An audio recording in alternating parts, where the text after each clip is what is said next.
Welcome to the NCO Journal podcast. I'm Sergeant Joni Jackson. Today we are here to discuss the importance of writing within the NCO Corps with the Command Sergeant Major of the Army University at Fort Leavenworth. Command Sergeant Major Teresa Duncan, we are very pleased you can join us today to speak with us about writing skills throughout an NCO's career. How are you, Command Sergeant Major? Hey, good morning, sister. Thank you so much for the invite. I truly appreciate it. And it's always a great day to talk with soldiers. So I recently spent some time at the Harvard University doing a learning innovation laboratory. And they said something in there that was so important, and it's just now been a part of every speech that I do. And it's from a old philosopher, John Dewey. And he said that we do not learn from experience. We learn from the reflection of the experience. And that's so important. And I think that when we write, we're reflecting on the thoughts that we have. And I think that's why it's probably most important to me. First question. How can learning to write develop a junior NCO? I think it helps the soldier, helps our young NCOs by taking that momentary pause between, if you've read The Emotional Intelligence, we learn it's the gap between our limbic system, which is our emotions, and our frontal lobe, which is our decision-making, our critical thinking processes. And right in between there is that emotional piece. And, when we take time to write, we take time to think about what our emotions are telling us to say. So I think it's important for soldiers because it adds that thinking process and gets them going. I think it also helps them prep for the professional military education that they're about to go in, which is focused on assisting with their creative and critical thinking processes. When we think about schools like ALC, SLC, MLC, or even USASMA, how can literary skills improve an NCO's career, like stepping stones? That's a great question, sister. I think it definitely helps us during the process of our advanced senior leadership courses.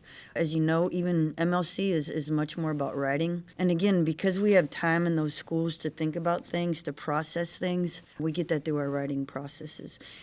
Our stories can't be shared if we don't write them down to share them in the future, which is important. But getting them out, getting them through our critical thinking, our cognitive processing abilities are important. Can refined literary skills help leadership development for NCOs of any MOS, like even if their job doesn't involve writing?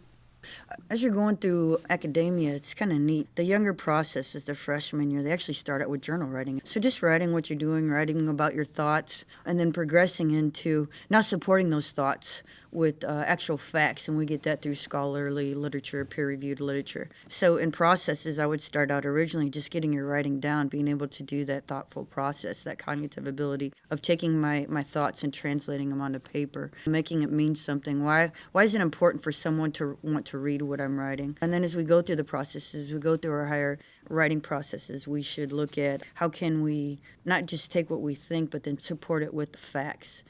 I think that it allows us to create discussion with other personnel on what we're writing, and I think it helps us to improve ourselves. We do fitness through physical part. We talk about reps and sets, and I think if we were to do that in writing as well, we'd help improve ourselves. That's very insightful. So people should continue writing to improve. It seems that's the only way to do it. And just as you mentioned with fitness, you have to continue to exercise your body, and with writing, exercise your mind. What resources do you recommend to help soldiers and NCOs like myself to improve writing? I think some of the resources out there, you have higher learning. We have, ironically, on your website, the Army University Press, we have the NCO Journal, which is a great tool for people to go in and kind of look at how to start their writing. And again, that's by great NCOs who have written down their thoughts and then gotten assistance from you all on how to progress that into a scholarly writing. And then the other great piece is we have the Journal of Military Learning, which is a peer-reviewed article. So getting into those, I think you can actually go into any writing courses. I actually went on the internet last night knowing that I was coming in here today and actually looked up an article on why we write. And there's some pretty great examples there and some assistance there. So thank God for Google. Google can help you out, and Google Scholar is your scholarly writing. So I would go in those places and take a look. Are there ways a soldier can publish their writing within the military?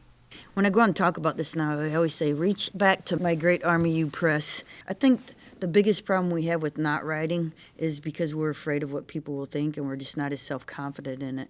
And yet if we could just put those thoughts on paper and then have your team assist them with writing it. So again, going on the Army U Press page and reaching out, going to those contacts on that page to help our soldiers write. Yes, I agree. A lot of NCOs are afraid to express themselves, but along with academic writing, there is personal writing development they can do to improve their confidence level. The opportunity for peer review is there before submitting a paper to a class or to be published. It's always helpful to have someone look over your work. And if I could capitalize on that a little bit, as you're writing and you want to start with the NCO Journal, absolutely, I would send it to a peer and a mentor and have them look at it and verify, hey, yeah, this is great. And is this something that people want to write about, right? And then the ultimate thing is when you get to the Journal for Military Learning, I actually, which is kind of neat, am able to sit on that board process. And it's neat because as they go through, these scholarly people with doctorate degrees go through each article, they actually say, hey, this one isn't quite there, but then they assign a mentor to run them through the process to get it picked up again. Because just as it may not get into one, it may get into the next one. So it's kind of neat, another way of developing yourself and your learning processes. Why is it helpful to have writing skills beyond your military career? Ironically, as you get out there and you start writing resumes, knowing how to write them, what to put in them, again, you always need to share your story. And I'm not even sure who said it, but someone said it once. Either share your story or someone do it for you, right? You may not like what they say about you. So it's always important to get out there and share it. And I love what Benjamin Franklin said. Either write something worth reading or do something worth writing about. And so I think, again, it's just another way of going through your thought processes, being able to reflect on your experiences. And I think that's the importance of writing. Whether you're writing for yourself or writing for someone else to read it, it's important. I mean, we talk about sharing our story with the Army, and it's important because who knows about the Army the best? And again, because we have that candor and that authenticity, leave it to an NCO to write about what they really think is important. Is there any words you'd like to add to encourage NCOs to continue climbing the ladder of their career? As I write my resume now, I realize that I need different type of writing skills. So I think sharing your story of what you've done, not just in the Army, but outside the Army, we share with our communities. We're the best recruiters. We share our story, right? And then I think the levels in which we go through, first doing that journal writing as we discussed earlier, and to the NCO Journal where we get some help. We have their thoughts and we have what we think, supporting it with some peer-reviewed facts. And then obviously the ultimate would be to get into that Journal of Military Learning. As we all know, Sergeant Major Kanesha Trent has done from the Sergeant Major's course. She's the first NCO to get into that peer review, and she just did that, broke that glass ceiling through our last quarterly process. So very exciting to see where our NCOs are going to take it. I would also suggest that when we send out drafts of doctrine, get into that, read it, and put your thoughts down. The sky's your limit on what you can do in writing. And I just ask that they find a passion and they write about it and they see it through, because someone else might have that same passion and you helping them get there is just going to be a phenomenal idea. Thank you so much for joining us today, Command Sergeant Major Duncan. And as Command Sergeant Major Duncan stated in a quote by John Dewey, we do not learn from experience, we learn from reflecting on experience. You too can join in on the conversation by following our Facebook and Twitter at NCO Journal or Instagram page at NCO Journal Official. You can also put your knowledge to print and submit articles to get published by visiting our official NCO Journal website. Until next time, I'm Sergeant Joni Jackson.